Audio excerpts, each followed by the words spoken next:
Buenas tardes a todos y todas los que nos están acompañando a la sesión de hoy en el Seminario de Documentación, Descripción y Revitalización Lingüística. El día de hoy tenemos al doctor Roberto Guerra con el tema Factores sociolingüísticos que intervienen en la transmisión intergeneracional del zapoteco, un acercamiento a las historias de vida de madres zapotecas. Antes de darle la palabra al doctor, me permito compartirles un poco acerca de él. El doctor Roberto Guerra Mejía es originario de Juchitán de Zaragoza, en la región del Istmo de Tehuantepec, Oaxaca. Pertenece a los pueblos zapoteco y mixteco. Es licenciado en lenguas extranjeras por la Facultad de Idiomas de la Universidad Autónoma Benito Juárez de Oaxaca. Obtuvo la maestría en lingüística aplicada y el doctorado en lingüística por la UNAM.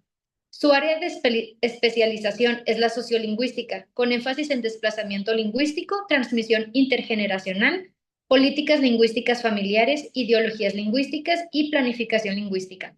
Ha formado parte del grupo de investigación en sociolingüística y política lingüística en la Escuela Nacional de Lenguas, Lingüística y Traducción de la UNAM. Realizó una estancia académica en el Centro de Investigación en Sociolingüística y Comunicación de la Universidad de Barcelona. Su tesis doctoral y publicaciones abordan la vitalidad del zapoteco de la planicie costera y, perdón si lo pronuncio mal, en Dixaxa, en la región del Istmo de Tehuantepec.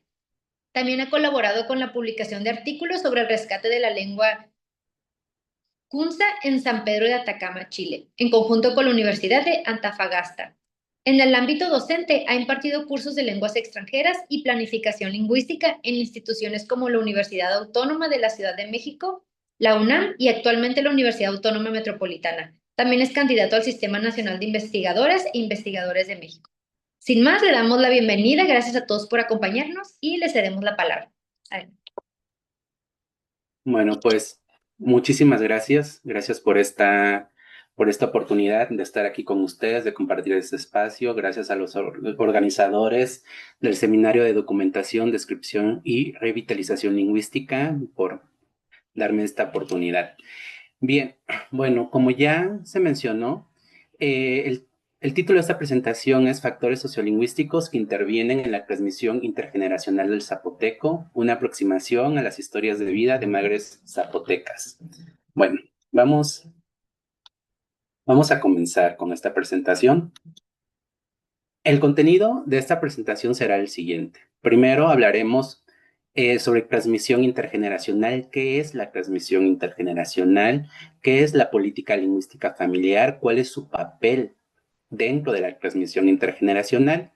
Posteriormente, presentaré mi comunidad de estudio, que es la comunidad de Santa María Xadani. Es una comunidad zapoteca en la región del Istmo de Tehuantepec, al sureste de México. Y luego hablaremos, bueno, explicaré mi diseño de la investigación, cuáles fueron los resultados con respecto a los factores que intervienen en la transmisión del zapoteco de madres a hijos y finalmente daré unas recomendaciones para una política lingüística familiar. Ok, bueno, antes de entrar de lleno al tema, me gustaría mencionar desde dónde me posiciono o cómo llego a hacer esta investigación o adentrarme dentro de este tema. Como se dijo durante mi introducción, yo soy originario del estado de Oaxaca, de la región del Istmo de Tehuantepec. Me crié en la ciudad de Juchitán de Zaragoza, Oaxaca, es una comunidad zapoteca. Sin embargo, yo nací en la región de la Costa Chica del estado de Oaxaca, en una comunidad mixteca. Mi madre es mixteca y mi padre es zapoteco. Y bueno, tuve la fortuna de haber crecido entre estas dos culturas.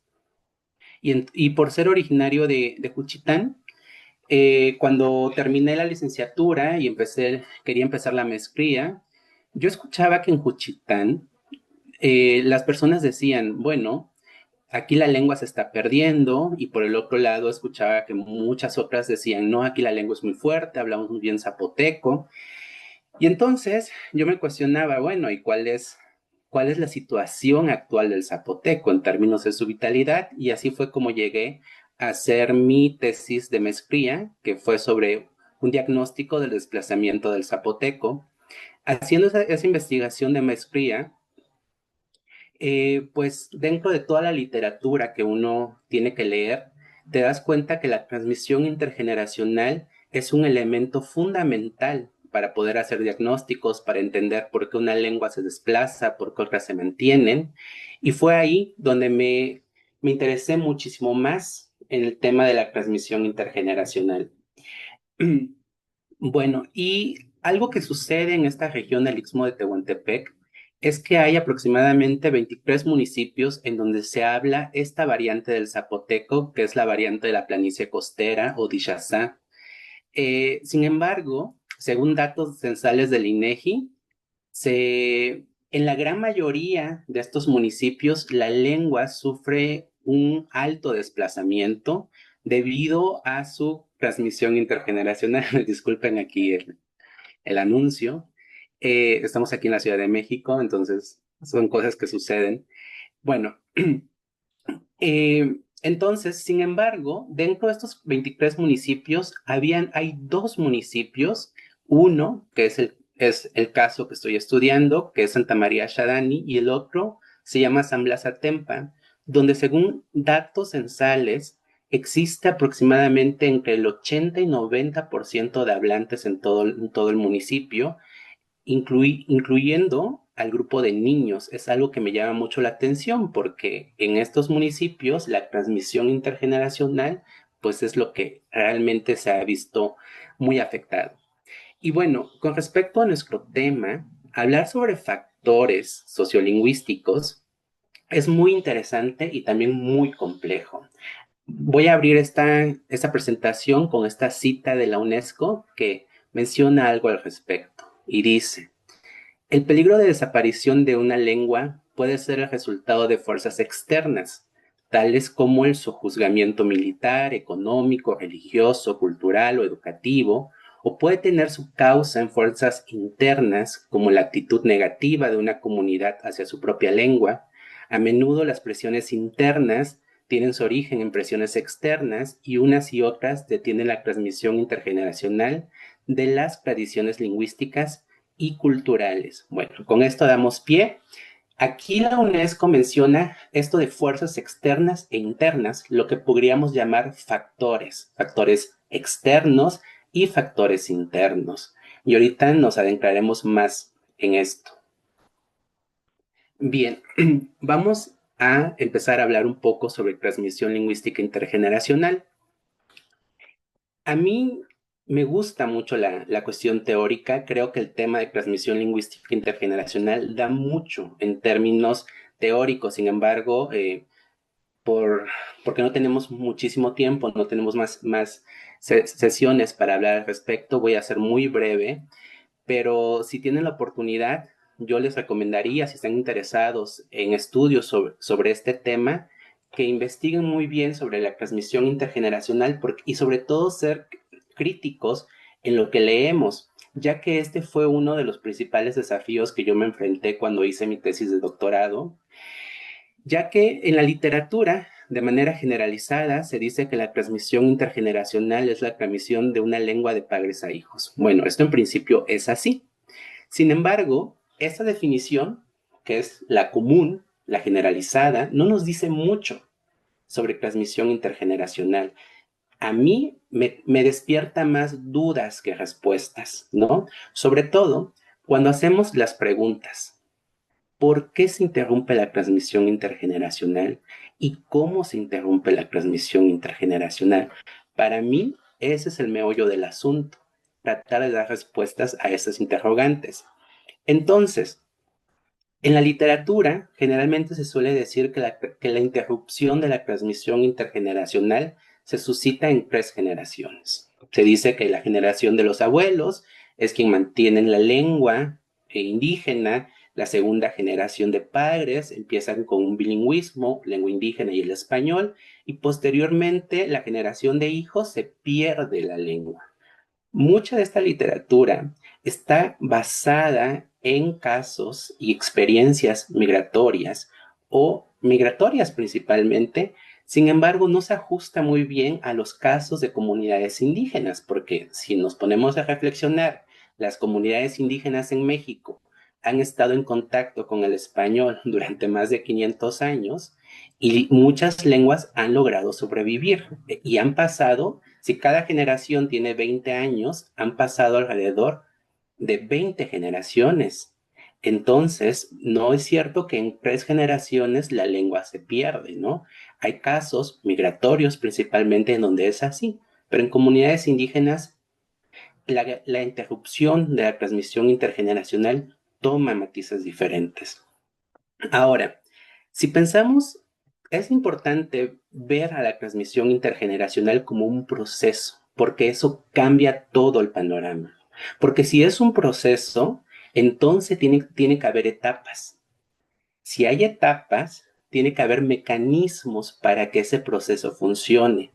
Adicionalmente, tienen que haber variables que aceleren o reduzcan la velocidad de la transmisión intergeneracional o la interrupción de la transmisión intergeneracional.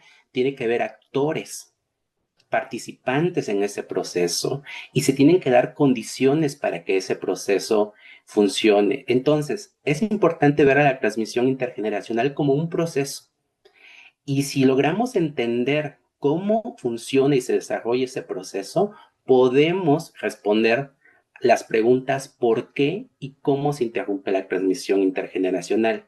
Cuando hablamos de transmisión intergeneracional en términos de investigación, tenemos que pensar que es un mismo fenómeno, la adquisición de una lengua por parte de los niños o la adquisición de lenguaje infantil, pero el foco va hacia los padres.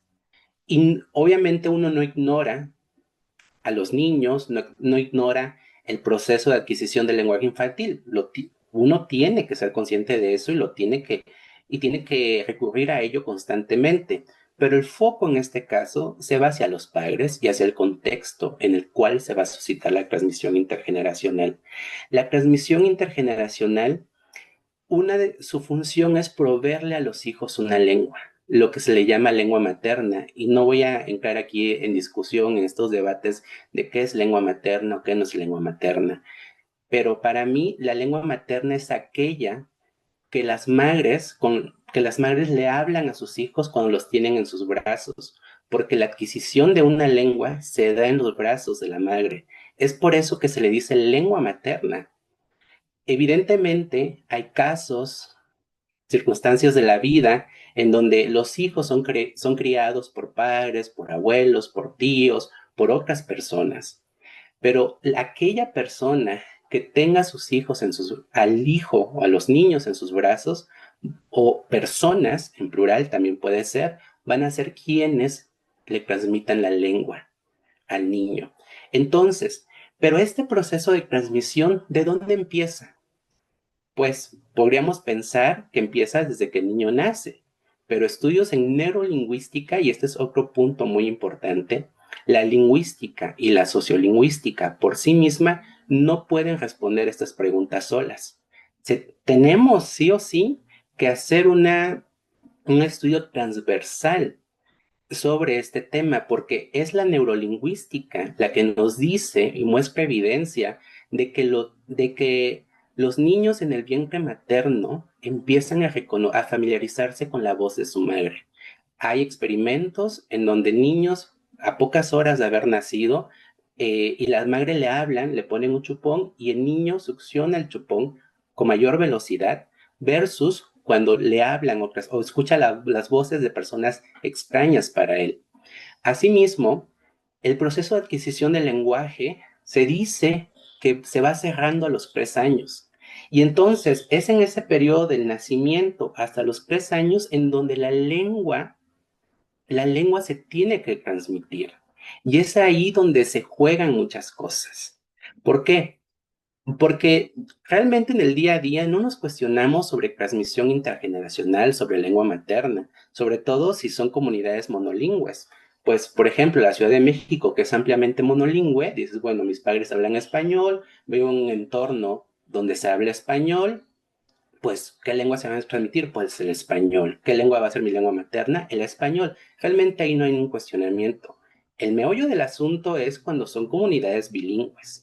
Y sobre todo, si una de esas lenguas es minoritaria o minorizada, porque todas esas cuestiones contextuales van a afectar la adquisición de una lengua. Entonces, para mí, es en este periodo de los 3 años que debemos entender cómo se da el proceso de adquisición del lenguaje y entonces a partir de eso ver qué cosa hacen los padres para proveer, proveer el input, proveer la interacción para que el niño adquiera la lengua indígena, ¿no? O la lengua minorizada en cuestión.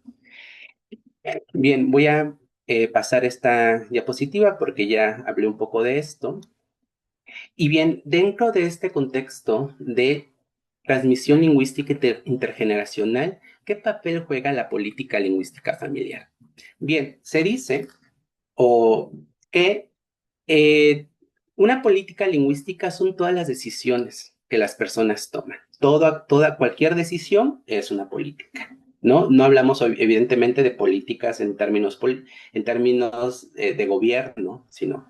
Y cuando hablamos de política lingüística son todas aquellas decisiones que se toman con respecto a la lengua. Y política lingüística familiar son todas aquellas decisiones en la familia que se toman sobre las lenguas en el hogar, es decir, para ver qué lengua se va a transmitir, con qué lengua se va a criar a los hijos, etcétera. Bien, esa es una política lingüística, las decisiones.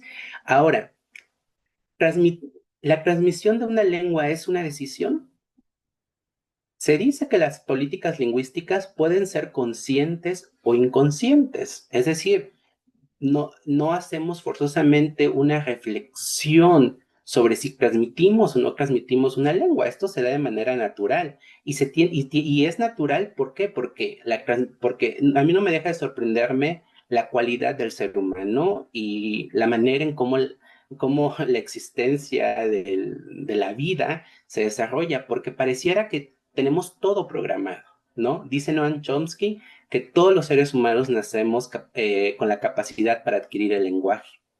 Entonces, yo siempre me preguntaba, bueno, si todos nacemos con la capacidad de adquirir una lengua, y además hay estudios que dicen que no solo venimos genéticamente adaptados para adquirir una lengua, sino podemos adquirir varias lenguas. Entonces yo siempre me preguntaba, ¿y por qué entonces este dilema de que si adquiero una lengua, adquiero la otra, cuando la capacidad humana nos permite adquirir lenguas? ¿No? No entiendo en qué momento de la historia caímos en esta discusión un poco absurda de decir solo una lengua, porque naturalmente tenemos la capacidad para adquirir varias lenguas de manera natural. Entonces, en un contexto bilingüe, es ahí donde la política lingüística familiar viene, tiene relevancia. ¿Por qué? Porque es en ese momento donde los padres tendrán que decidir qué lengua transmitir a sus hijos. Lo pueden, tal vez no de manera consciente, pero sí se hace. A veces los padres platican, pero muchas veces esto no se platica, se da por entendido qué lengua se va a transmitir. Sobre todo, se tiende a privilegiar la transmisión de la lengua dominante del entorno, ¿no? Entonces, la política lingüística trata de ver, bueno, cuáles son esas políticas que favorecen al mantenimiento de la transmisión de las lenguas indígenas o lenguas minoritarias. Y una política lingüística está fundamentada en tres perspectivas o componentes. La primera es la parte ideológica, es decir, estas decisiones no son decisiones que sucedan así al azar o de manera neutra. Dice, bueno, esa decisión viene motivada por una carga ideológica. ¿Y qué es esta carga ideológica? Bueno, lo que las personas piensan sobre las lenguas. Otro componente son las prácticas lingüísticas. ¿Qué son las prácticas lingüísticas? Lo que las personas hacen con la lengua. Y un componente más, que es la administración lingüística, que se refiere a lo que las personas intentan hacerle a la lengua, es decir, controlar la manera en cómo se usa la lengua, en qué momento se va a emplear la lengua, cómo se va a hablar la lengua, bueno, todo tipo de elementos, y esto dentro de un contexto familiar, ¿no? Bien, en este diagrama que se ve acá, Lo traigo a colación porque tiene estas tres dimensiones de qué es una política lingüística, ¿no? Está la parte ideológica, la parte de la intervención o administración lingüística y las prácticas lingüísticas. Pero lo que quiero resaltar acá es estos otros dos componentes que son los factores. Estos autores expertos en esta área mencionan que hay factores que son internos dentro de los padres, que tienen que ver con la emoción, con la identidad, con la cultura, con las creencias, y tenemos factores externos, que es la política, la economía, la religión, la educación, que están ahí repercutiendo, modificando las motivaciones, los intereses de los padres y algo que ellos han denominado la percepción evolutiva que los padres tienen sobre la lengua. ¿Qué es esta percepción evolutiva? Se refiere a las creencias de los padres sobre las lenguas y su utilidad, poder y valor en la sociedad. Si, si fuera del hogar hay un entorno en el cual se dan discursos a nivel de sociedad o a nivel de medios de comunicación en donde están denigrando las lenguas indígenas, a las etnias, y además le están restando valor constantemente de que las lenguas no son útiles para la educación, no vas a encontrar trabajo si hablas una lengua. Todo ese tipo de discursos va a repercutir en la percepción que los padres tienen sobre una lengua, y esa percepción a su vez va a orillar a que los padres tomen decisiones que va a afectar las prácticas lingüísticas en la casa, entre ellas la transmisión intergeneracional de una lengua. Bien, y bueno, aquí podemos ver de manera más sintetizada esto que les acabo de decir. Creencias, bueno, primero se crean o se establecen creencias y actitudes en los padres, los cuales tienen esta repercusión en el uso de las lenguas y finalmente en el desarrollo lingüístico de los hijos. Porque para que un niño aprenda una lengua, el niño tiene que estar ampliamente expuesto a inputs de esa lengua. Es decir, si queremos que el niño aprenda zapoteco, pues el niño tiene que estar expuesto a una cantidad de estímulos en la lengua, no solo a nivel receptivo, pero también a nivel de interacción en la lengua. Entonces, si mis creencias y actitudes e ideologías me dicen que el zapoteco no es útil hoy en día, eso repercute en cómo uso la lengua en casa y trato cada vez de usarlo menos, pues evidentemente el niño no va a adquirir el estímulo suficiente y la interacción constante, que son los dos elementos importantes para que se adquiera una lengua. Bien, dicho esto, y dejando atrás un poco la teoría, les voy a mostrar cómo realicé yo esta investigación. El objetivo de este estudio fue analizar los diversos factores sociolingüísticos que influyen en la voluntad de las madres para transmitir el zapoteco. Yo decidí centrar este estudio en las madres porque, como les mencioné, son ellas generalmente quienes y no solamente pasa en México, sino en muchas partes del mundo, las encargadas de la crianza de los hijos y de tener a los hijos en esos primeros años de vida. Por eso decidí enfocarme a ellas, y adicionalmente porque en la comunidad que yo escogí, las madres son las que suelen quedarse en casa y los padres salen de la comunidad para trabajar todos los días. Bien, mi comunidad de estudio es Santa María Shadani. Santa María Shadani se encuentra ubicado aquí en la costa del Océano Pacífico, en lo que llamamos Golfo de Tehuantepec, en el estado de Oaxaca, en la región del Istmo de Tehuantepec. Aquí está este mapa que les muestro de manera general. Los municipios que hablan zapoteco, donde el tono de verde es más fuerte, que es en el número 1 y el número 2, son los dos municipios que mantienen entre un 76 y 100% de hablantes en todo el municipio. Entre ellos se encuentra la comunidad de estudio. Si pueden ver, en la gran mayoría solo se conserva 10%, entre el 10, de 10 y menos de hablantes del zapoteco. Por eso era mi interés de por qué en esta comunidad de Shadani se conserva ampliamente el zapoteco. Bueno, Shadani, de manera general, tiene más de 8.000 habitantes, tiene un grado de marginación alto, es una comunidad rural y bueno, pertenecen al grupo étnico Vinizá o Zapotecas del Istmo. El 93%, más del 93% hablan zapoteco en esta comunidad. De acuerdo a los datos censales del INEGI, casi el 80% de la población se considera bilingüe, un 14% es monolingüe en zapoteco. Eso es muy interesante porque es una cantidad alta de monolingües en zapoteco, y algo que llama mucho la atención es que solo el 6% es monolingüe en español, ¿no? Es totalmente inverso a lo que se da en esta región. Y bueno, en términos de transmisión intergeneracional, de manera muy general, digamos, podemos ver que los hablantes del zapoteco se conservan pues muy altos en todos los grupos generacionales, incluyendo el de niños de 3 a 9 años. Tenemos 86% de hablantes reportados según el último censo del INEGI. Bien, mi investigación, ¿cómo realicé ese estudio? Bueno, apliqué un enfoque cualitativo, desarrollé un diseño de la teoría fundamentada. Bueno, como les comentaba, incluía madres hablantes nativas del zapoteco. La selección de estas participantes fue por conveniencia, es decir, aquellas que estaban dispuestas y tenían el tiempo de darme la entrevista. Bueno, son las que participaron en este estudio. Fueron 15 mujeres y la técnica de entrevista fue una entrevista semiestructurada. Quiero mencionar que esto de los factores es una parte de un estudio más amplio. Esto viene de mi tesis doctoral. Y bueno, en mi tesis doctoral tengo datos cuantitativos, datos cualitativos.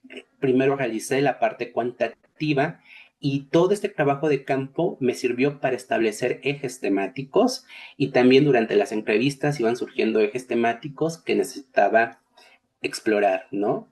Entre los ejes temáticos que analicé están estos: por ejemplo, la utilización del zapoteco en el ámbito familiar, cómo se da la interacción del zapoteco entre padres e hijos, cuáles son esas creencias que se tienen sobre la crianza bilingüe, cómo es el uso del zapoteco a nivel comunitario, cuáles son esas necesidades comunicativas que se dan en la lengua, explorar actitudes, ideologías, experiencias migratorias. Esta es una comunidad que tiene migración de retorno, es decir, se van generalmente al norte, a Monterrey, a Guadalajara, a trabajar, y suelen estar yendo y viniendo, aunque también se quedan, se establecen en esas comunidades donde migran, se quedan ahí, pero muchos también van y vienen, ¿no?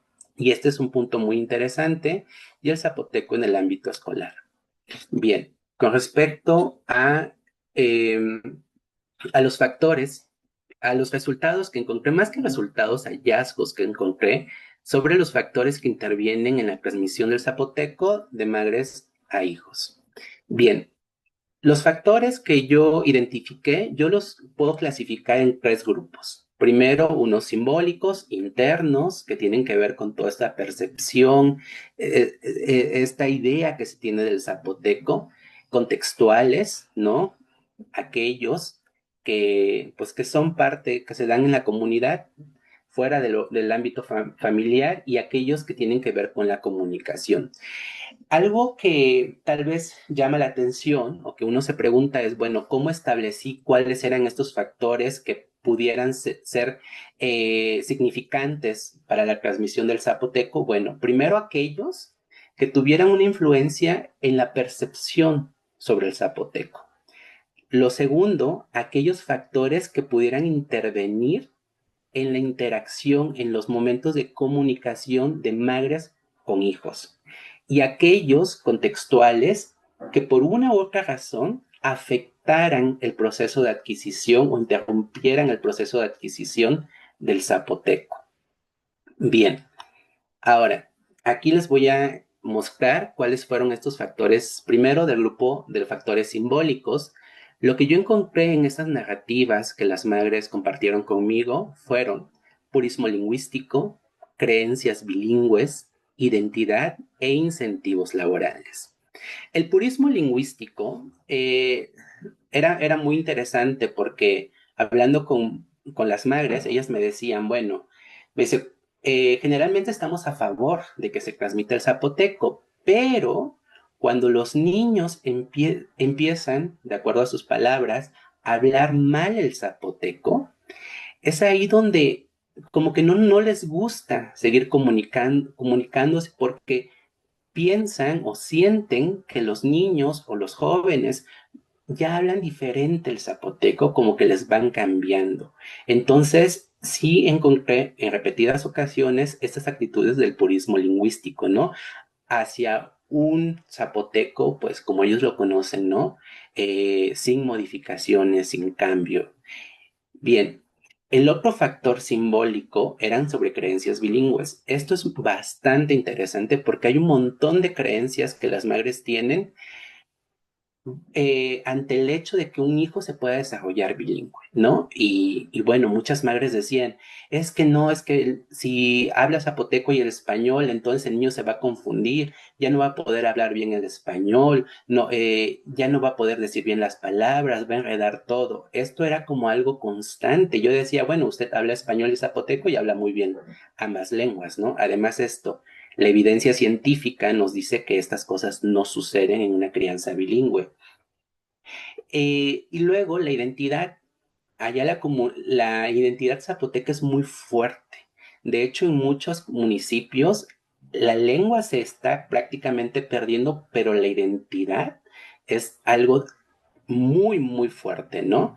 Entonces, en el discurso, en las narrativas de las madres constantemente hacían mención sobre conservar y promover la identidad zapoteca en sus hijos y también otro elemento fueron los incentivos laborales que ellos consideran que el hablar zapoteco tiene. Por ejemplo, algunas madres mencionaron casos donde conocen personas que hablan zapoteco y que trabajan dando clases en primarias o secundarias, ¿no? Y decían, bueno, es que si mi hijo aprende zapoteco, va a poder trabajar dando clases. Además, en las ciudades alrededor de Shadani, como Juchitán, que es como la ciudad más grande, cercana, dice, en los comercios para ir al médico, al doctor, dice, vemos que en las tiendas hay muchas personas que hablan zapoteco y que te dan algún servicio en zapoteco. Y bueno, ellas me contaban muchas historias y experiencias que han tenido. Dice, por ejemplo, si vas al banco y no le entiendes bien al trámite o al cajero y hay alguien que habla zapoteco, dice, bueno, es muchísimo mejor para nosotros, ¿no? Y ellos han tenido ellas han tenido esta experiencia de haberse encontrado personas que están trabajando ahí por hablar zapoteco, entonces ellas consideran que hay un incentivo laboral. Bien, aquí tenemos una cita de una madre de familia que me habla sobre la creencia bilingüe. Ella me dice, yo le hablaba a mi hijo en español y zapoteco, pero cuando empezó a hablar, no pronunciaba bien las palabras en zapoteco y se confundía mucho. Entonces ya fue que le hablé más seguido en español. Pues prácticamente le comencé a hablar todo en español. Además me decían mis papás, ya no, mis papás que ya no, que yo lo estaba confundiendo y no sé qué. Pues como que él se empezaba a confundir con las palabras. Ya le empecé a hablar en español y fue donde le dejé de hablar en zapoteco. Bueno, casos de citas como estas fueron muy constantes cuando le ponías el tema de la crianza bilingüe a las madres. Una cita sobre purismo lingüístico, esta es muy interesante, dice, pues es que a veces veía cuando mis hijos menores eran niños, pues ya ni una cosa ni otra decían bien. Por ejemplo, por decir hermana, hermana es venda, con acento en la última sílaba, y venda es pescado. Como que se cuatrapeaban con las palabras, como que no le dan el tono, ¿no? Y bueno, también ellas me dieron varios ejemplos sobre qué era lo que ellos consideraban que los niños o los adolescentes hablaban mal. Y aquí está una cita sobre identidad.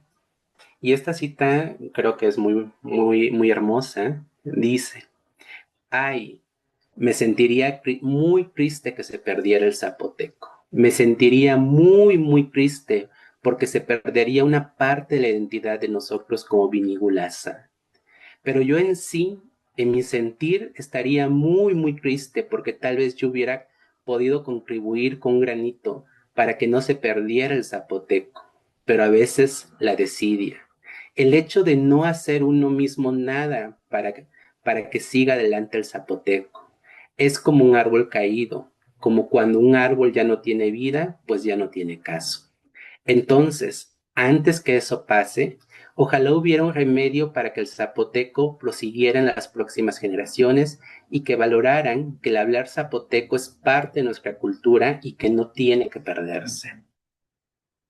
Bien, el otro grupo de factores son factores contextuales y aquí resalto tres que fueron los más constantes que encontré en las entrevistas: la escuela, la migración y la familia extendida. Y bueno, me voy a centrar en la migración.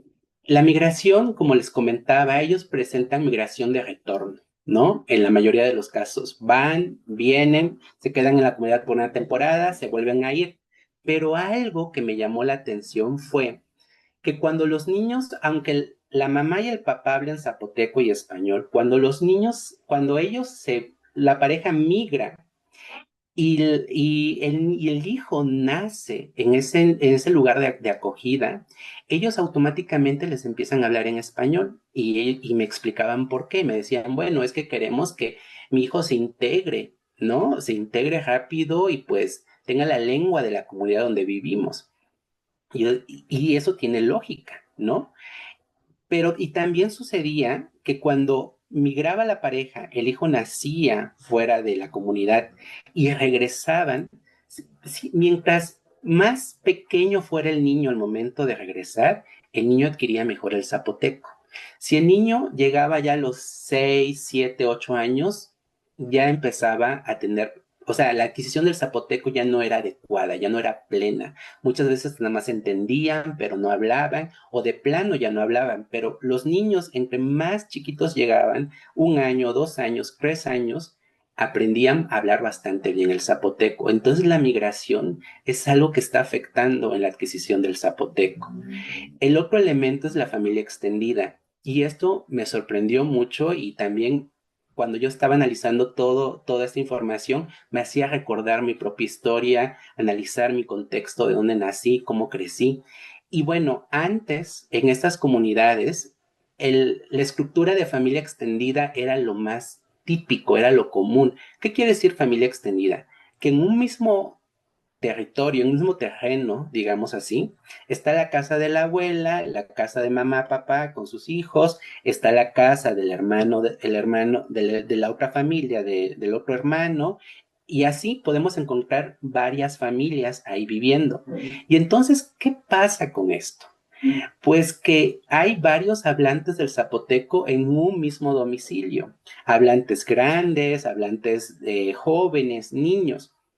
Cuando un niño nace en ese entorno, el niño está expuesto a mucha cantidad de input lingüístico en zapoteco y además tiene muchas oportunidades para que el niño interactúe en la lengua, tiene a los hablantes cercanos, tiene una red familiar de hablantes próximos que le ayudan a la adquisición de la lengua.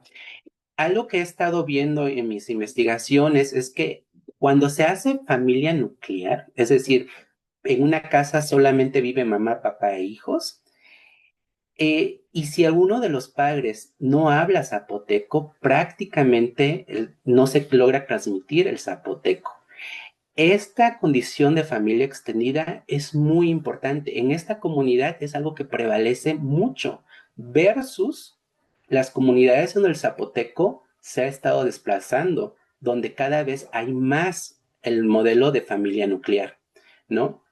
Aquí tenemos una cita, un ejemplo de migración. Dice, tengo un hijo que habla zapoteco, el más pequeño. A él le gusta hablar zapoteco y lo habla bien, pero mi otro hijo, el de 20 años, solo lo entiende, pero no lo habla. Y pues los otros dos más grandes solo hablan español, no entienden nada. El menor era más pequeñito, tenía menos de 3 años cuando llegamos aquí.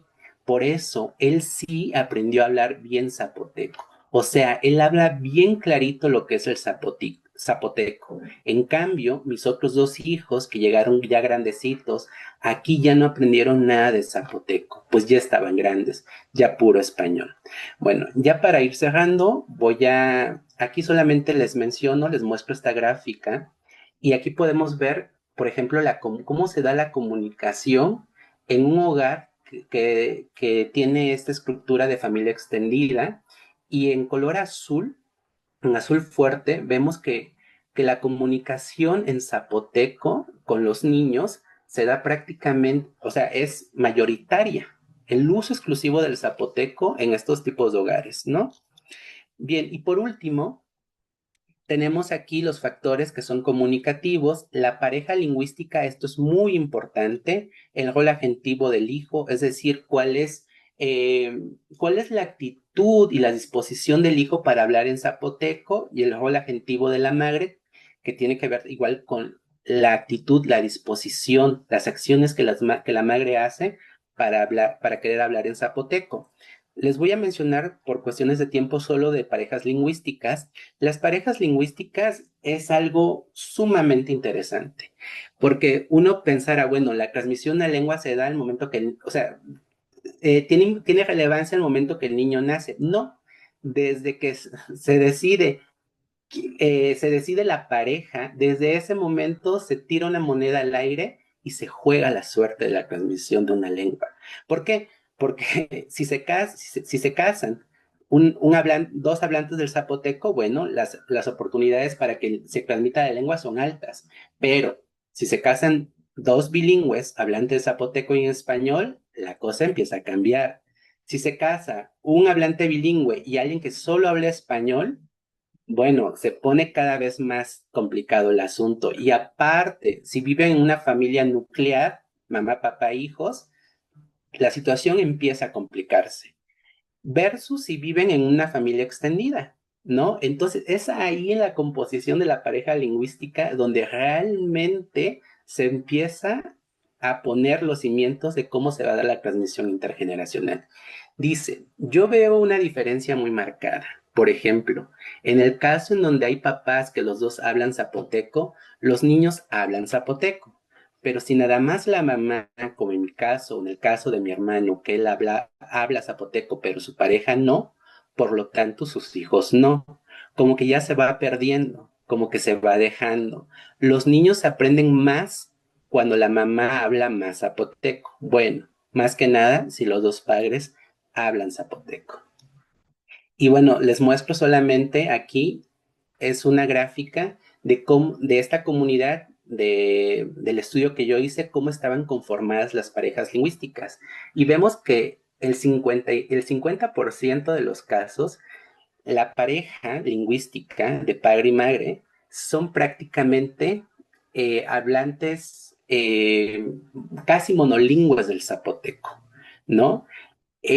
Realmente es muy alta la conformación de la pareja lingüística en esa comunidad donde los dos tienen mayor conocimiento del zapoteco que del español y bueno, por eso podemos ir deduciendo de cómo se da que haya tantos hablantes del zapoteco. Esto ya no me da tiempo de explicarlo y solamente quiero terminar con estas recomendaciones para una política lingüística familiar a favor de de la transmisión del zapoteco. Cuando yo hacía mi tesis, yo decía, bueno, ¿qué puedo yo decir en términos de política, sugerencias, recomendaciones? Yo no le puedo decir a las personas, no emigres, cásate con alguien que solamente habla zapoteco, vive con tus papás, o sea, esas cosas uno no puede intervenir en la vida de las personas, pero tal vez, y pensaba en recomendaciones más sutiles, ¿no? Y por ejemplo, emplear la política de un padre una lengua. Creo que esto se podría aplicar. Si el papá habla español, pues que le hable a su hijo en español. Si la mamá habla zapoteco, pues que le hable a su hijo en zapoteco. No tiene que la mamá unificarse a la lengua del padre, ¿no? Esta estrategia de un padre una lengua creo que puede ser bastante conveniente. Eh, Generalmente cuando los niños están adquiriendo más la lengua dominante, en este caso el español, tratan de de que la madre cambie al español cuando le está hablando en zapoteco. Entonces las madres tienen que hacer el mayor esfuerzo posible para hacer lo inverso, que el niño empiece a cambiar al zapoteco y empezar a dejar el español. Creo que esto podría ser muy conveniente. Hay muchos estudios que han analizado casos así. Y, por ejemplo, establecer prácticas comunicativas en zapoteco, como el usar zapoteco a la hora de la comida, ¿no? Acciones tan sencillas como decir, bueno, ahorita vamos a comer, hablemos en zapoteco. O vamos a hacer la tarea, hablemos en zapoteco, ¿no? Ese tipo de prácticas podrían ser útiles. Y incentivar la interacción de los hijos con hablantes del zapoteco, por ejemplo, los abuelos, ¿no? Dejar que los hijos pasen tiempo, que interactúen con más personas que hablen zapoteco, optar por una escuela bilingüe si es el caso en la comunidad, fomentar la importancia, fomentar en los hijos la importancia y el valor cultural del zapoteco para la vida comunitaria, evitar actitudes de purismo lingüístico, exponer a los hijos a otras fuentes de la lengua, como radios comunitarias, materiales didácticos, en caso que lo hay. Y quiero terminar esta presentación con este fragmento de mi tesis de doctorado que dice: la transmisión intergeneracional de una lengua puede ser concebida como un acto constante de interacción comunicativa entre padres e hijos, pues es mediante la interacción que los padres crean vínculos afectivos con sus hijos, además de proveerles una lengua para ponerlos en sintonía con el medio de comunicación de su entorno familiar y comunitario, lo cual les proporciona una forma común de ver y entender el mundo, su cultura. Es, es así, es mediante la transmisión intergeneracional que los hijos aprenden de las acciones y comportamientos de sus padres, cómo hablan, interactúan, usan la lengua, se vinculan con su grupo de pertenencia. En definitiva, el propósito de transmitir una lengua tiene que ir mucho más allá del mero hecho que los hijos adquieran habilidades lingüísticas. Más bien, el objetivo es crear en sus hijos sus cimientos como seres sociales. Muchas gracias.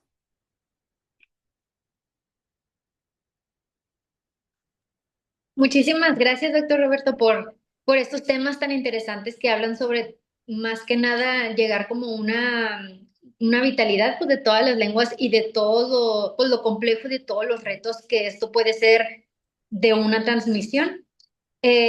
Antes de pasar a la sesión de preguntas y respuestas y darles la palabra también a algunos que tienen unos comentarios, les recordamos que registren su asistencia, que se han estado poniendo en el chat para que puedan tener su constancia todos los que todos los viernes nos han estado acompañando a todas estas sesiones. Les agradecemos también muchísimo a todos los que se conectaron el día de hoy.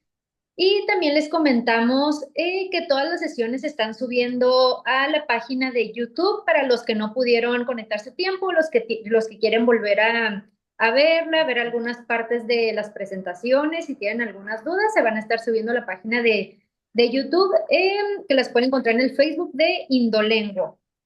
Igual ahí les vamos a estar pasando el enlace de la página por el chat para los que lo necesiten. Entonces damos pie también a la sesión o al apartado de preguntas y respuestas, que hemos estado viendo que hay bastantes, pues más que nada bastantes preguntas. Hemos estado viendo que han estado muy activos, que hemos tocado bastantes temas sobre cómo se puede concientizar a los padres, sobre qué estrategias hay, sobre qué políticas, más que nada qué políticas lingüísticas se pueden seguir implementando en casos de migración, en casos de que, pues como se ha estado platicando, de que no, de que los padres no sean ambos los que hablen la misma lengua.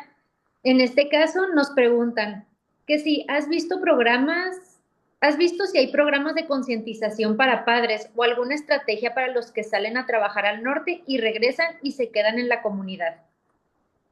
Sí, bueno, no he visto, no tengo conocimiento si hay algún programa como tal, pero yo creo que debería, ¿no? Debería, sobre todo a los padres, como yo les decía, no podemos intervenir en lo que las personas decidan qué hacer con sus vidas, pero tal vez sí decirles, bueno, si no pasa nada, que además del español le enseñes a tu hijo el zapoteco, por si un día quiere regresar a la comunidad, o si planean regresar en un futuro a la comunidad para que el niño también, así como se va a integrar en la nueva comunidad receptora, pues que también el niño se puede integrar posteriormente en zapoteco. El bilingüismo, hay un problema aquí con el bilingüismo.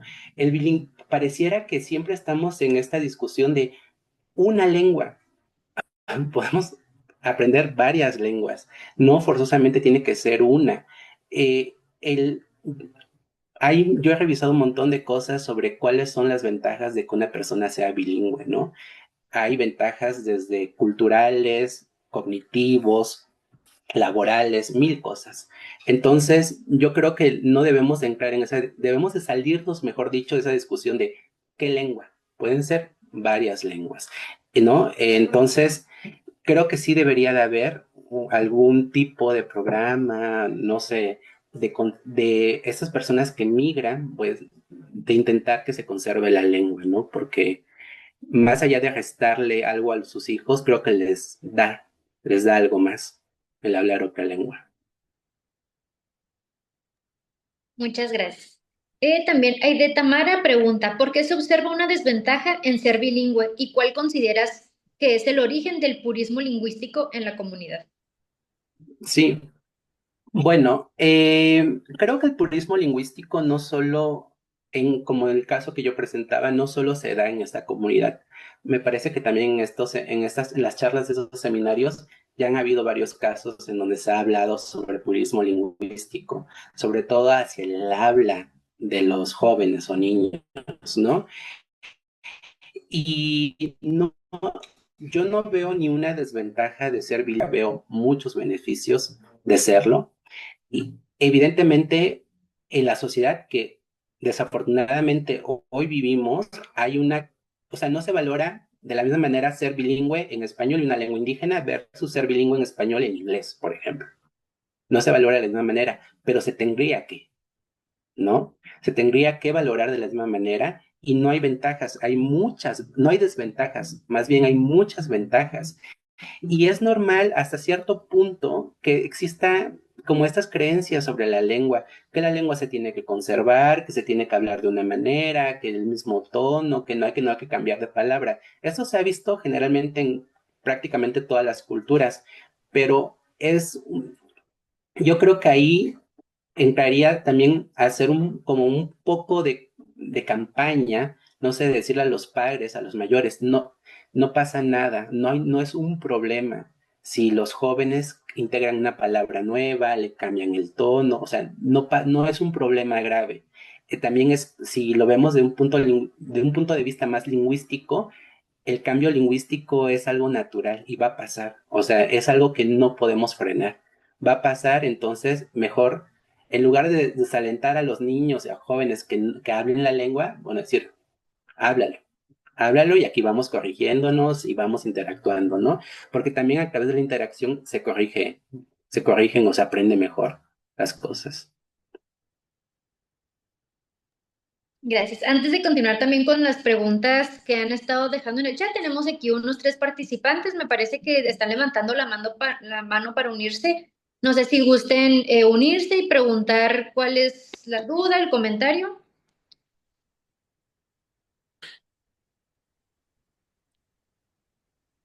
Anda y pues, Maruna Tuna, Perdón, te escuché.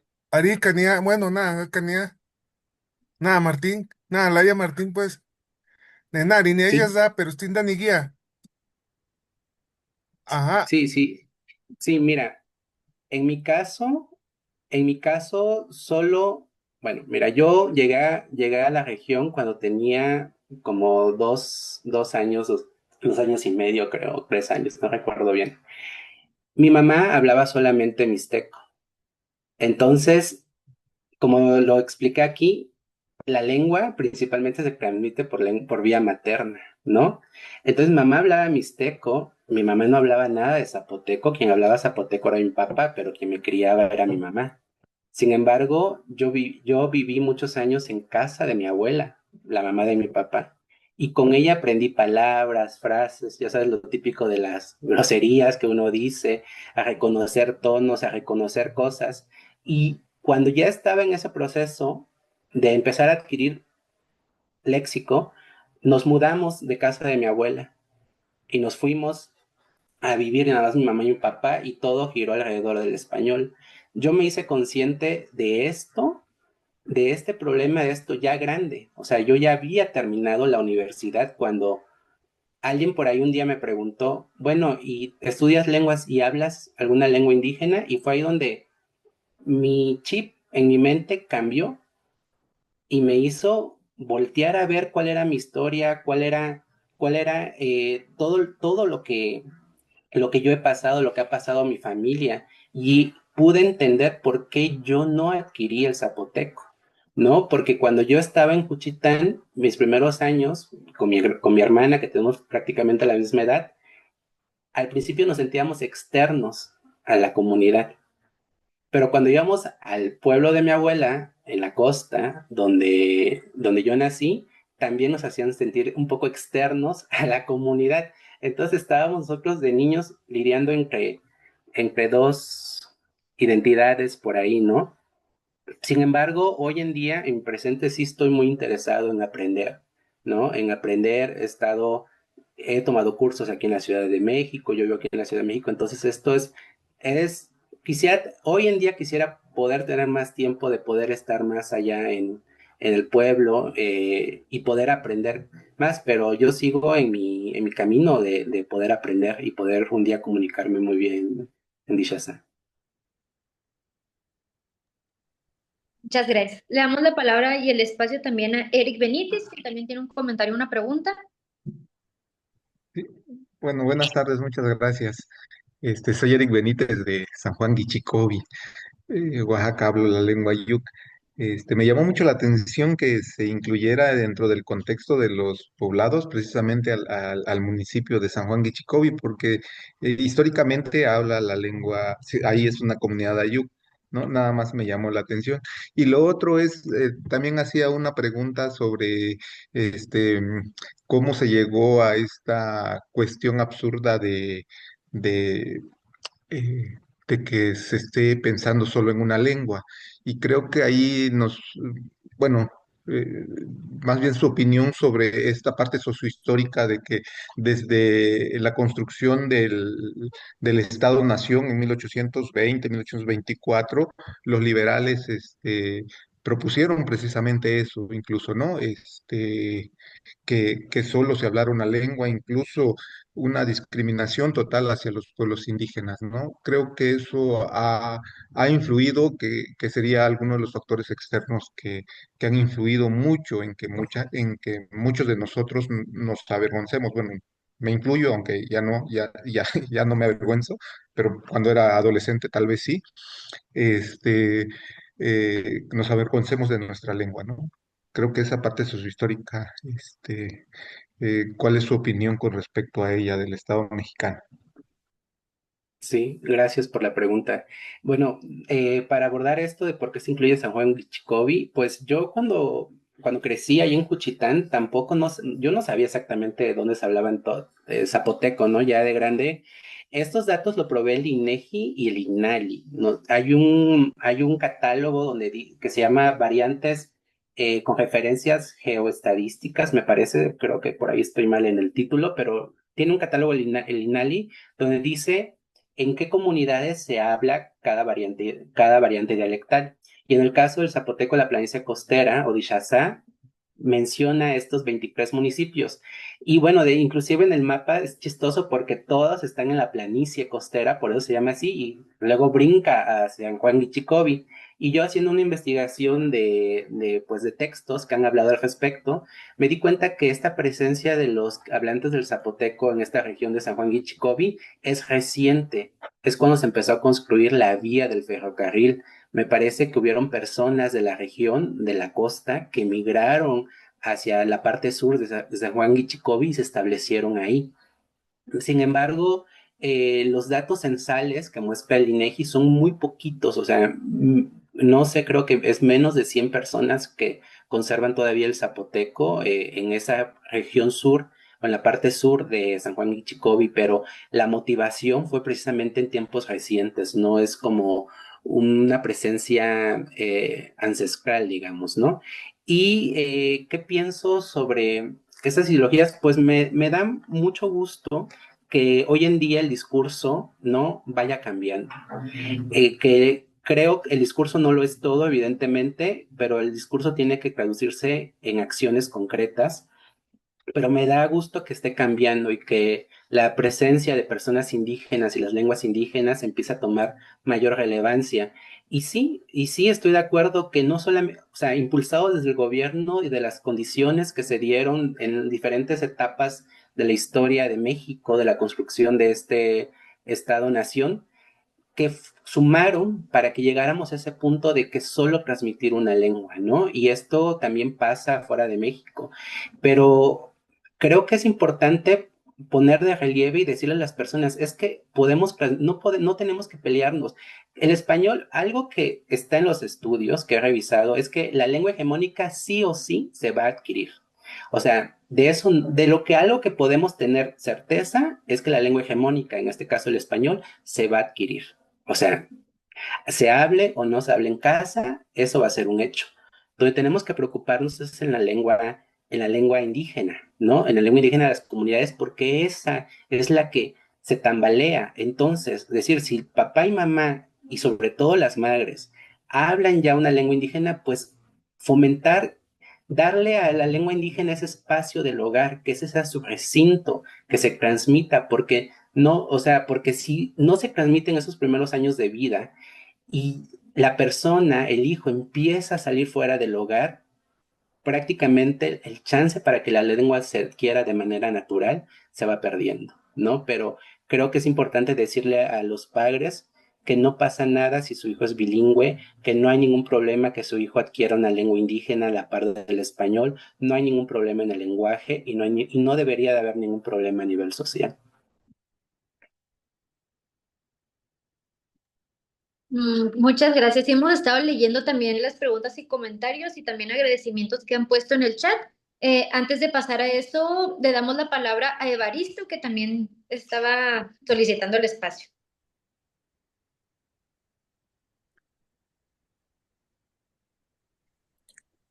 Buenas tardes. Sí. Buenas tardes. Me da mucho gusto la investigación que se llevó. De hecho, igual soy zapoteco, variante, bueno, cercana ahí de Shadani, que es Santiago Xanica. Entonces, igual estoy realizando algunas investigaciones y me pareció muy interesante su ponencia. Gracias. Gracias. ¿Puedes repetir, por favor, el nombre de tu comunidad? Es Santiago Xanica. ¿En qué municipio está? Santiago Xanica. Así es el municipio. Ah, ok, ¿está en el Istmo? No, está de Huatulco a 1 hora. Ah, ok, ya. Ok, pues nada, pues aquí va a estar la presentación en el canal, supongo, y bueno, si tienes alguna duda, algún comentario y te puedo ayudar, pues me puedes contactar y con mucho gusto. Muchas gracias, felicidades. Sí, gracias. Alguien aquí en el chat pregunta si si el zapoteco de la planicie costera es lo mismo que el Ixazá y el zapoteco de Petapa. Mira, pregunta Martín Fabián Peña, según lo que menciona el INALI y también otros autores fuera del INALI, que han hecho sobre estudios filogenéticos del zapoteco, no son la misma variante, o sea, es que el problema es la palabra, o sea, no es un problema, pues, sino lo que causa confusión es decir zapoteco del Istmo, porque en el Istmo hay varias variantes de zapoteco. Una de esas variantes es el zapoteco de la planicie costera, pero está el zapoteco de Petapa, que es otra variante, está el zapoteco de San Juan Guichicobi, que es otra variante, el zapoteco de Guevea de Humboldt, que es otra variante. Entonces, no son las mismas variantes. El zapoteco de Petapa, el de Guevara de Humboldt y el de San Juan Guichicobi, perdón, creo que me estoy equivocando. La Chiguiri, creo que es la Chiguiri. Bueno, perdón, ahí ya me perdí. Pero bueno, hay tres variantes que están en esta parte que es la montaña del Istmo. Estas se pueden, bueno, tienen más relación filogenética, pero la variante del zapoteco de la planicie costera es la que no tiene tanta relación. Inclusive, si uno investiga, hay una página en internet donde uno puede ver cómo se dan estos árboles, cómo se desarrolla el árbol filogenético del zapoteco. Y ahí se puede ver cómo estas variantes del zapoteco de Petapa y de Ribera de Humboldt van por un lado y el zapoteco de la planicie costera va por otro, y el zapoteco de la planicie costera parece estar más relacionado con las variantes que se hablan en el valle de Oaxaca, ¿no? Por ahí viene, ahorita estoy un poquito perdido con la información, pero si tienes alguna duda me puedes escribir y yo te paso la información que tengo.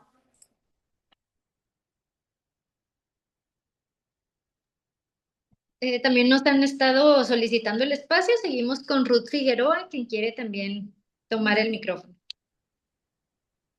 Hola, buenas tardes. Buenas tardes. Bueno, yo soy mazateca de San José Tenango, Oaxaca. Hablo la lengua mazateca. Bueno, en mi caso, pues solamente sería hacer un comentario, ¿no? Yo a los 13 años migré a la ciudad de Puebla. De hecho, pues en la ciudad de Puebla, en esa época en que les estoy hablando del 85, pues no se veía o pues que se hablaran más lenguas más que el náhuatl y era muy poca la gente que lo hablaba. Entonces nosotros como mazatecos, yo creo que en mi caso me ayudó a conservar la lengua porque pues viajamos mis hermanos y la bisabuela. Entonces, pues entre nosotros hablábamos. Yo pienso que precisamente por eso pues se conservó mi lengua. Ahora sí llevo 40 años fuera de mi tierra, sigo hablándolo. Ahora mi comentario es de que radico hasta muy lejos de mi tierra, a 12 horas, y pues ahora veo muy motivada a mi hija con lo poco que yo le puedo transmitir o lo mucho que yo le puedo transmitir, porque pues vivimos en un lugar en donde ni siquiera pues realmente son reconocidas las lenguas originarias, sino todavía se dice muy tristemente dialectos. Entonces, ahora que estuvimos de vacaciones, pues mi hija ya quería ella, o sea, se desesperó mucho porque quería llevar una conversación ya en mi lengua, ¿no? Y tristemente en mi tierra, pues ya muy pocos niños, o sea, sí la están aprendiendo, pero ya no se escucha como pues hace 40 años que todavía Huautla era un lugar donde se hablaba más el mazateco, ahora ya es creo que 70% español y ya menos porcentaje del mazateco, pero pues hasta ahorita en mi caso, pues motivo mucho a mi hija para que ella aprenda a hablar mazateco y sobre todo, o sea, se sabe palabras sueltas, pero en sí una conversación que ya pueda decir, platicar como todos, pues no, o sea, a lo mejor puede presentarse, puede decir pues ciertas cosas, pero sí la vi muy desesperada. Entonces, pues bueno, en mi caso solamente es un comentario pues de cómo he conservado, de cómo he motivado a mi hija. También, también en este caso, algo muy importante para nosotros los migrantes, en lo personal, cocino, a lo mejor hago hasta los mismos rituales que hacemos como mazatecos aquí en la ciudad de Reynosa, donde estoy radicando y conservo también mis tradiciones. Entonces, de esa manera transmito a los míos, que realmente pues mi esposo y mi hija, y conservo mis tradiciones, ¿no? Muchas gracias, es todo. Gracias por tu experiencia. También María Elena Saavedra también está pidiendo el espacio, le cedemos el micrófono. Gracias, buenas tardes, muy amables. Buenas Gracias, tardes. doctor, por su disertación maravillosa. Me movió un poquito los sentimientos porque soy una migrante de hace mucho tiempo. Me encuentro sin identidad. Mi familia era de Juchitán, Oaxaca. Mi abuelita hablaba zapoteco y se comunicaba con mi madre, pero tiempo después migraron al estado de Tabasco, que es donde resido actualmente, en una comunidad donde no se hablaba zapoteco. Se hablaba bilingües también, pero en la lengua yocotán, variante de Sí, este. Entonces, crecimos en un ambiente donde no había ni zapoteco, ni había exactamente el yocotán, porque pues no se entendían y sí, tenían que comunicarse en español. Mi lengua materna es el español. Y le digo, sin identidad, sin identidad. Eh, Me formo profesionalmente como docente, estoy en el sistema indígena. He aprendido un poco de la lengua yocotán, pero no soy hablante nativa. Entonces, el interés mío es poder apoyar tanto en las escuelas como en las comunidades, por lo menos con vocabulario básico de la lengua yocotán. Estoy en un aprendizaje, pero ¿cuál es mi objetivo?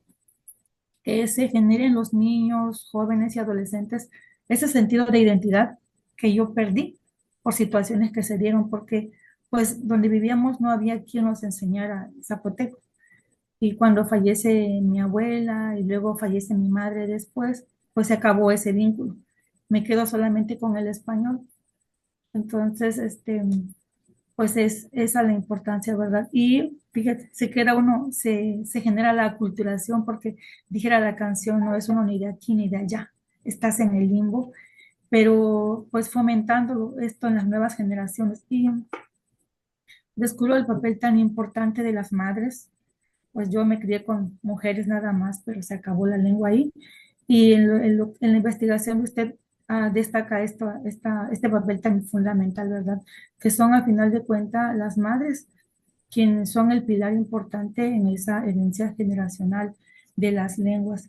Y sí me gustaría, no pude captar todas las sugerencias que usted mencionó antes de su última presentación, donde las cosas que se pueden hacer, porque le digo, yo estoy en una escuela de educación indígena con la lengua sí, yoctán, soy maestra de preescolar, y pues mi interés es eso, no solamente que el niño aprenda las cosas mecánicamente, sino que se genere desde dentro de él y en las familias ese sentido de pertenencia. En la comunidad donde laboro, ya la lengua yocotán prácticamente está extinta. Hay solamente como dos hablantes o tres que son personas ya de la tercera edad. Y cuando yo necesito apoyo en vocabulario, me convierto en investigadora y tengo que ir allá a entrevistarlos a ellos para poder captar las palabras, porque por lo menos escribirlas sí he aprendido, sí. pero tengo que grabarlas y poderlas repasar y repasar para que yo pueda llevarla al aula con los niños. Y pues esa es la labor que he estado trabajando y pues muchas gracias por lo que usted nos acaba de presentar el día de hoy. Esto, Sí, muchas gracias María Elena por tu testimonio y creo que esto es muy importante porque muchas veces dicen, bueno, aprende una lengua para que tengas algo, ¿no? Seas alguien y esto y sobre todo, bueno, le dan la carga al español, pero también al momento de que por circunstancias de la vida uno no aprende la lengua y además migra de la comunidad, uno queda como esto, ¿no? En este limbo chistoso, raro, porque no eres 100% de un lugar, pero también cuando ya regresas ya no eres 100% de tu lugar de origen y luego aparte no tienes esta ocasión de la lengua, todo agarra, o sea, uno se queda así como dice, bueno, y el quitarnos la lengua nos están quitando una parte, un elemento importante de nuestra identidad, ¿no? O sea, yo no culpo, y no quiero hablar de la palabra culpa ni nada, pero, ni de responsabilidad, pero sí también entiendo que la vida de muchas personas pues no ha sido fácil, ¿no? Las personas hemos tenido que emigrar por una otra razón y a veces el no hablarle a sus hijos una lengua tampoco no es algo que se haya decidido conscientemente para desplazar el zapoteco. Yo creo que cuando las condiciones del entorno empiecen a cambiar, cuando todos como comunidad empecemos pues a darle importancia a esto que hoy se piensa que que una lengua indígena, las culturas indígenas, los pueblos, son cosas folclóricas solamente, que sí lo son, pero son mucho más que eso. Y decir que son cosas del pasado y traerlos en el presente, integrarlos en la forma en que estamos viviendo, cuando las personas dejen de sentir esa presión por solo hablar el español y empiecen a sentir una presión que también los impulsa a hablar la lengua indígena, creo que las lenguas pueden recuperar su cauce, ¿no? Natural. Gracias por compartirnos su experiencia, Marilyn. Les agradecemos a todos los que han estado participando. Le damos también la palabra a David Ruiz, que también está solicitando el espacio. Hola, buenas tardes. Sí, buenas tardes. Pues muchas gracias por compartir la experiencia de su proyecto de investigación, doctor. Eh, yo soy tojolabal, pertenezco al pueblo indígena tojolabal de Chiapas, una lengua mayense, y bueno, también nos toca estar trabajando con temas relacionados con la lengua y particularmente buscar entender un poco más para saber cómo podemos incidir también para promover que la lengua no se esté perdiendo, no se esté erosionando, no se esté transculturalizando, ¿no? O bueno, que es un fenómeno también natural por este tema de las migraciones, pues, ¿no? Pero quisiera pedir también de esta experiencia que tuvieron, porque entiendo que también hay bastante migración de la región, ¿no? ¿Cuál pudiera ser un consejo para el trabajo que nosotros hacemos? Porque escuché en algún momento en el transporte público expresiones como estas, ¿no? Eh, Acatal, Anquil, Tishquilahuá, deja, Tauestaa, Acaocho que tan troca, no es Acatal, Acatal brother, Acatal brother de deja Huachquila a Cacanatan troca, porque tarde ya, ¿no? Escuché español, primero decíamos, es que ya no hablamos tojolabal, hablamos tojoñol. Pero de repente comencé a escuchar que ya no es tojoñol, ya es tojoñinglish, pues, ¿no? Este, y algo que me dio mucho gusto es que a diferencia de cuando yo era pequeño, pues la gente habla a los cuatro vientos sin temor ahora en el transporte público, en la plaza, en el mercado, aunque ya no hablan tojolabal, ya hablan tojoñinglish, pues, ¿no? Este, Eso me dio gusto. Pero me dio mucha tristeza el hecho de que se hable tojoñinglish. Hablo con mi madre y mi madre antes hablaba un tojolabal mucho más bonito, o no sé si decirlo, si bonito sea la palabra, ¿no? Un tojolabal más de los jotaneros, que es la comunidad de origen de nosotros. Ella aprendió a leer con la Biblia, ¿no? Hizo trabajos de traducción de la Biblia del inglés al tojolabal, ¿no? Sin saber español. Este, Aún así mantuvo su tojolabal. Ahora mi madre ya no es la hablante del tojolabal de hace 20 años, ¿no? Eh, o sea, no es un tema intergeneracional. O sea, mi madre, a sus 84 años, ya habla tojoñol. Resulta que yo le tengo hacemos como un juego, ¿no? Y le tengo que decir, a ver, ¿cuántas veces hablas más español que tojolabal? Pues, ¿no? Y al principio se divierte y después dice, ya déjame, ¿no? Y le digo, pues es que yo no quiero, yo lo que quiero es que me sigas hablando en tojolabal. Pues. Cuando yo me voy, saliendo de la prepa, me voy saliendo de la secundaria, me voy a la prepa, me voy a la universidad, pues, prácticamente solamente mantuve mi tojolabal hablando con mi madre, pues, ¿no? Ahora que regreso, bueno, no ahora, desde que regresé al territorio, en las comunidades se reían de mi tojolabal, ¿no? Se burlaban de mi tojolabal, cuando fue mi primera lengua que aprendí, pues, ¿no? Este, entonces yo mismo he tenido así, como que primero tojolabal, tojolabal, tojolabal, luego mi tojolabal ya comenzó a tojoñolizarse, ¿no? Mi madre igual, el esfuerzo, el pensar en que esta pérdida de la lengua sea entre las generaciones, pues yo creo que es cierto, pero también es cierto que el entorno va generando ha tenido un efecto en los individuos, pues, ¿no? Y en las familias, pero en los individuos, ¿no? No solamente en las familias. En ese sentido, de tu investigación y tu experiencia, eh, ¿cómo podemos involucrarnos más para prevenir esta transculturalización, esta erosión lingüística?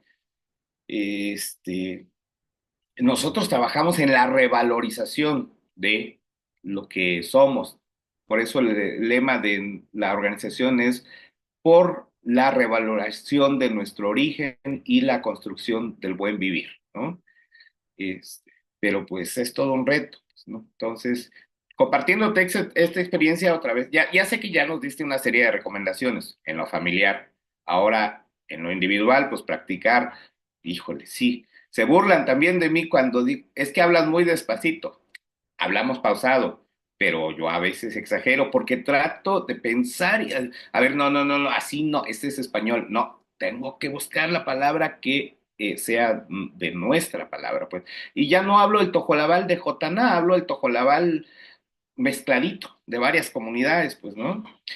Aunque el INALI dice que solo hay una variante lingüística del tojolabal, pues, los tojolabales decimos que pues, el INALI no conoce a los tojolabales. ¿Sería cuánto? Gracias. Sí, muchas gracias por tu comentario.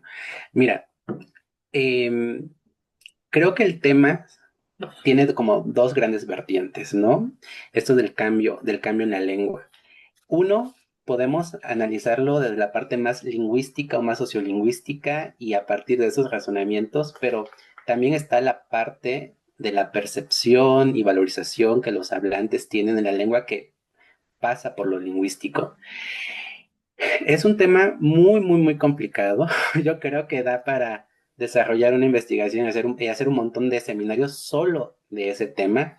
A mí no me gusta desacreditar ni una ni otra cosa, pero me quiero ir ahorita un poco más por la parte lingüística de manera muy rápida.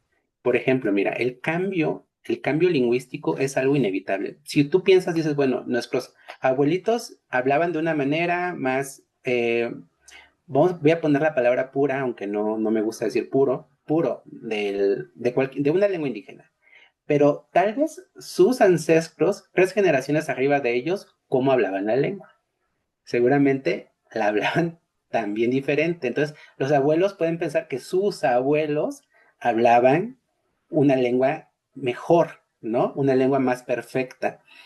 Entonces, el cambio lingüístico va a ser inevitable y la incorporación de préstamos léxicos también es inevitable, ¿no? Por ejemplo, si empiezas a hablar en tu lengua, empiezas a hablar sobre cuestiones tecnológicas o cuestiones del banco, financieras, pues probablemente vas a recurrir a mucho cambio de código, eso se le llama cambio de código y préstamos léxicos para poder incorporar, ¿no? El cambio, ahí creo que los catalanes, me parece, tienen una alternativa muy buena, o sea, es el caso que yo más o menos ubico. Ellos dicen, bueno, vamos a tomar préstamos de otra lengua, del español, pero le vamos a llenar de elementos de nuestra lengua catalana.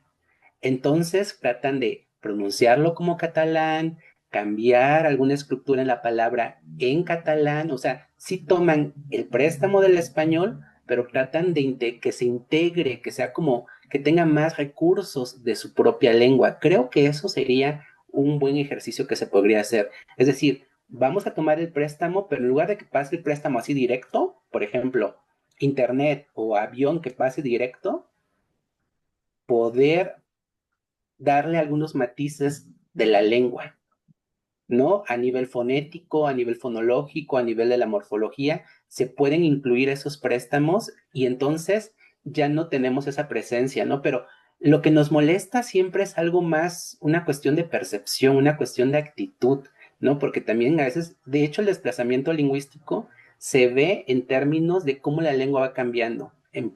Va reemplazando palabras, va cambiando de estructura. Esa es una manera también de ver el desplazamiento lingüístico. Pero, pero mira, no sé, si voy a decir una barbaridad aquí, discúlpenme.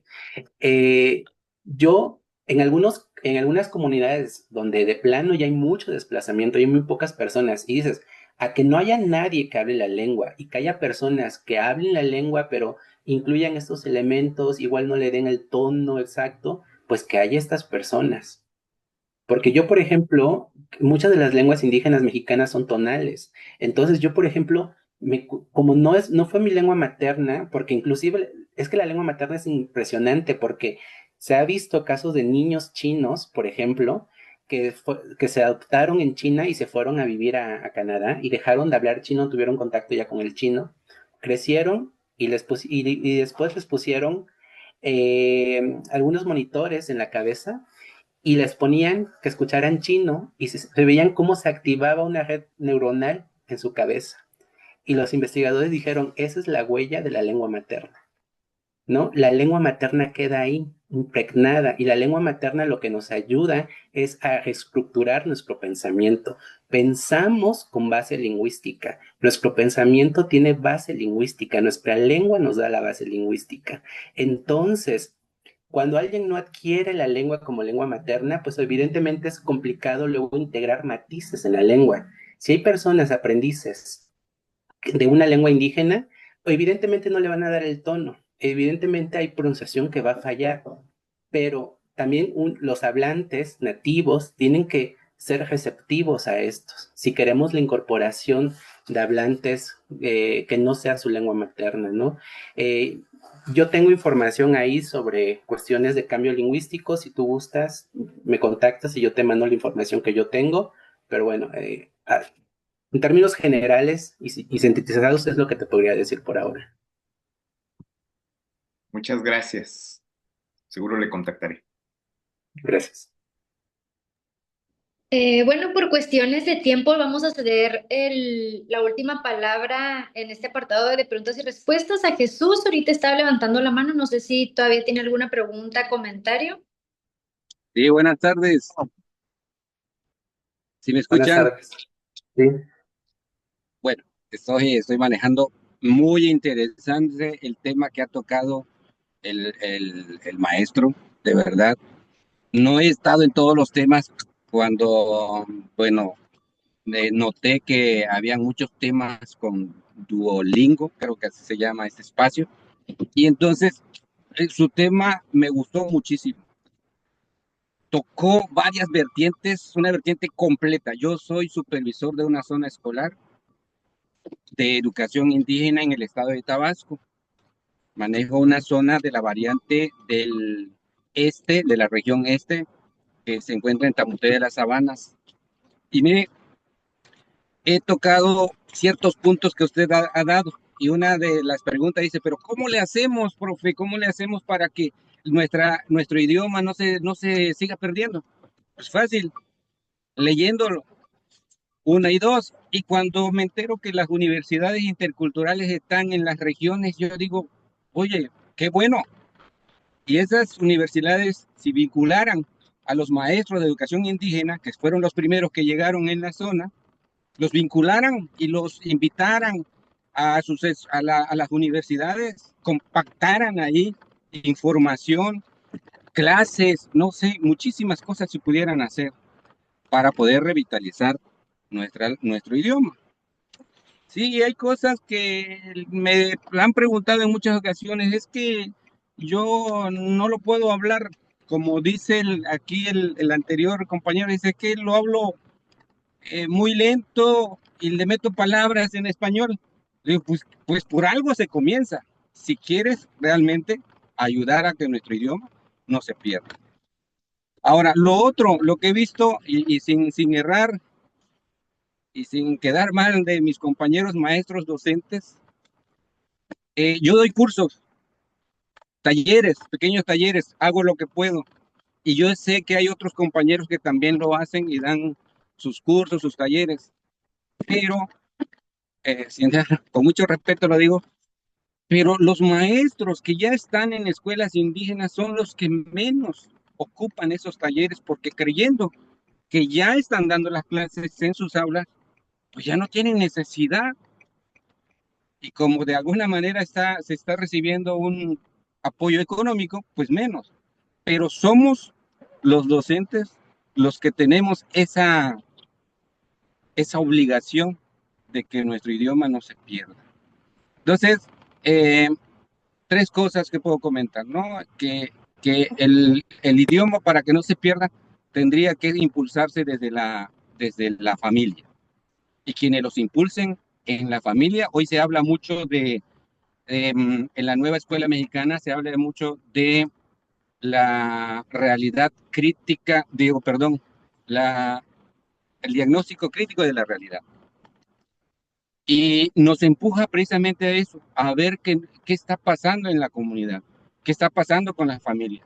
Y aprovechar esos espacios que nos da la nueva escuela mexicana para ir jalando a nuestras aulas a las familias, a invitar a los ancianos, que de verdad son los ancianos, para mí son unos diccionarios andantes. Hay palabras que se han perdido precisamente por la práctica, porque no se sigue practicando. Entonces, este tema me ha gustado bastante. Yo creo que tengo mucho para seguir comentando, pero sí, hay muchas cosas que se tiene que ver. En su investigación refleja muchísimas cosas.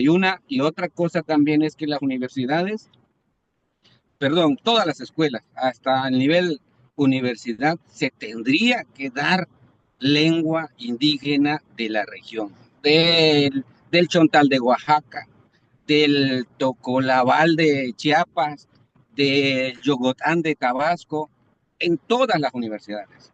Pero muchas veces nuestros gobiernos dicen que hace mucho, pero como que es nada más para